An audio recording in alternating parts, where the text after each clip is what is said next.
सीकर जिले का कस्बा है थोई। आज़ादी से पहले थोई कस्बे को छोटी काशी के रूप में जाना जाता था। उस समय जयपुर रियासत के अधीन इस गांव की स्थापना जयपुर नगर के तत्कालीन महाराजा जयसिंह ने की थी। आज़ादी के बाद साल 1957 में जयपुर के महाराजा मानसिंह भी थोई पहुंचे थे। इसकी प्राचीनता की कहानी जयपुर के नक्शे के मुताबिक यहाँ की बसावट 4 बड़े बाजार, बीच में चौपड़, प्राचीन शिवालय, चौड़ी सड़कें हैं। पहाड़ी की तलहटी में स्थित थोई काशी नगर की तरह ज्योतिष विद्या का केंद्र रही है। स्वर्गीय पंडित मामराज ने यहाँ पर संस्कृत विद्यालय संचालित किया था। कई बड़े विद्वानों ने यहाँ से शिक्षा पाई है। स्वामी स्वरूपानंद शंकराचार्य ने बाल्यकाल की शिक्षा पंडित मामराज से ली थी। स्वामी विवेकानंद भी खेतरी प्रवास के दौरान ग्राम थोई में आए थे। शिक्षा की दृष्टि से आज यहाँ बालक और बालिकाओं के लिए अलग अलग 12वीं तक के स्कूल हैं। हालांकि विज्ञान संकाय की कमी अखर रही है। मुख्य चौपड़ बाजार थोई के अंदर पटवार भवन स्थित है, जो दुकानों के ऊपर बना हुआ है। इसके अंदर ये काफ़ी जर्जर अवस्था के अंदर है, तो गिरने की अवस्था में है। पूर्व ग्राम पंचायत ने एक प्रार्थना पत्र पेश किया था, लेकिन उचित कार्रवाई नहीं हुई। यदि ये गिर गया तो काफ़ी जनधन की हानि हो सकती है। प्रशासन को बार बार अवगत करवाया गया, लेकिन उचित कार्रवाई नहीं हुई। रियासत काल में ग्राम थोई में राधारी बालाजी मंदिर के पास जयपुर स्टेट की तरफ से नागा चौकी लगान वसूल करती थी। चौपड़ बाजार में कचहरी थी, जहां तालुकादार न्याय करता था। कस्बे का विकास जैसे जैसे देश के साथ हो रहा है, वैसे वैसे मूलभूत सुविधाओं के साथ कई समस्याएं भी सामने आ रही हैं। उनमें अतिक्रमण एक बड़ी समस्या है। यह समस्या हर गली और बाजार की है। करीब 7 साल पहले प्राथमिक स्वास्थ्य केंद्र को सामुदायिक स्वास्थ्य केंद्र में क्रमोन्नत किया गया और CHC स्तर के लिए भवन का निर्माण भी किया गया। विशेषज्ञ चिकित्सकों की नियुक्ति नहीं हो पाई। स्वीकृत पदों में से कई पद रिक्त हैं, जिससे ग्रामीणों को निजी चिकित्सालय में इलाज करवाना पड़ता है। कस्बे में पोस्ट ऑफिस भवन के लिए स्थान उपलब्ध करवाया जा चुका है, लेकिन निर्माण नहीं करवाया गया।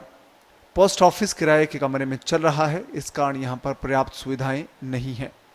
हमारा पंचायत में का सबसे ज़्यादा नज़र ध्यान देने की बात है वो सफाई पे है। सफाई पे हमारा मेन फोकस रहेगा और हम जब से पंचायत में पद ग्रहण किया उससे ही सफाई पे खूब ज़्यादा ध्यान दे रहे हैं। और दूसरा हमारा रहेगा गांव ढाणी पक्की नाली बनाना, सीमेंटेड इंटरलॉकिंग करना और पूरे गांव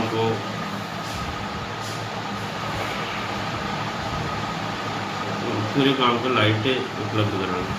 चौराहे जो भी मेन चौराहे हैं उन पर लाइट की व्यवस्था करवाना। और हमारी ग्राम पंचायत में बच्चों के लिए खेल मैदान नहीं है,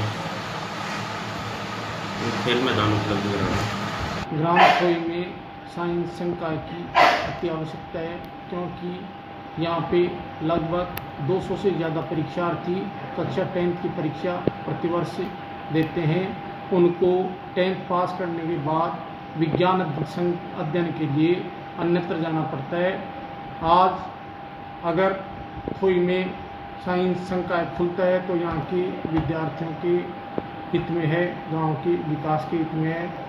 अतः बच्चों की छात्र संख्या को देखते हुए सरकार को साइंस संकाय थोई में खोलना चाहिए, ताकि बच्चों को इसके लिए अन्यत्र नहीं भटकना पड़े।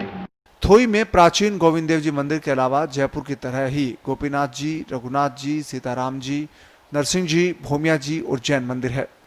पहाड़ी पर प्राचीन किला भी है। सार संभाल नहीं होने से ये किला जर्जर हालत में है। खनन माफियाओं ने खनन करके लोहा युक्त पत्थर निकाले हैं। इससे चारों तरफ गड्ढे ही गड्ढे हो गए हैं। इस किले की मरम्मत कराकर पर्यटन को बढ़ावा दिया जा सकता है।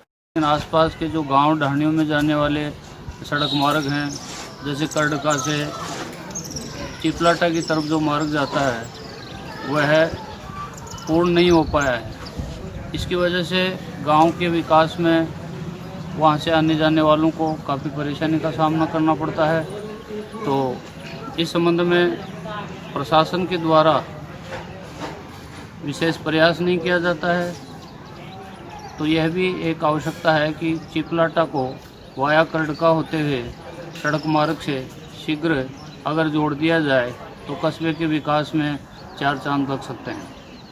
इसी तरह कस्बे में शिक्षण की जो व्यवस्था है वह निजी स्कूलों सहित कस्बे के सरकारी विद्यालय, निजी विद्यालय, सभी विद्यालयों का सराहनीय योगदान है। और यहाँ के जो विद्यार्थी हैं वो पढ़ लिख करके और अपने यहाँ भारत में, राजस्थान में नहीं, भारत के सभी इलाकों में अपना प्रभाव जमाए हुए हैं। कस्बे में महाजन वर्ग का पूरा योगदान है।